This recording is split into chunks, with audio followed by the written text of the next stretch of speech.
आज जसे काय आम्ही मोजलेले नाही, पण आज हजारो कार्यकर्त्यांचा शिवसेनेमध्ये माननीय आमचे आता तुम्हाला माहिती आहे की अमोलजी अंधारे यांच्या सहकार्यानं यांच्या मार्गदर्शनाखाली आज हजारो शिवसैनिकांचे प्रवेश झालेले आहेत आणि यानंतरही आणखीन हजारो प्रवेश शिवसेनेमध्ये होते। भाजपात कार्यकर्त्यांना न्याय मिळाला नाही म्हणून भाजप सोडली का? भाजपाने जो शब्द दिला होता तो शब्द पाळला गेला नाही आणि म्हणून मी काय त्याचं भावंडर न करताना मी लढणारा कार्यकर्ता रडणारा नाही। काही जे मध्यस्थी होते त्याच्यासमोर चर्चा केली, त्यांनी सांगितलं होऊ शकत नाही आहे। विधानसभेमध्ये जे काही बोलणं झालं होतं, जर ठरलं होतं तसं पूर्ण झालं नाही, त्यामुळे नाराजी व्यक्त केली नाही, पक्षाचं नुकसान केलं नाही। 2 उमेदवार मी भाजपचे निवडून आणले।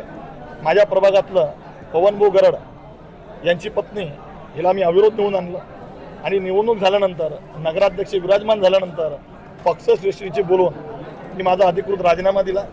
राजीनामा दिल्यानंतर 15 दिवस किंवा महिनाभरमध्ये सुद्धा मला कोणी भेटायला आलं नाही, बोलायला आलं नाही, कोणती मनधरणी केली नाही आणि त्यामुळे असं वाटलं की आता आपली पक्षाला आवश्यकता नाही आहे, म्हणून त्याबद्दल मी तो पक्ष सोडला।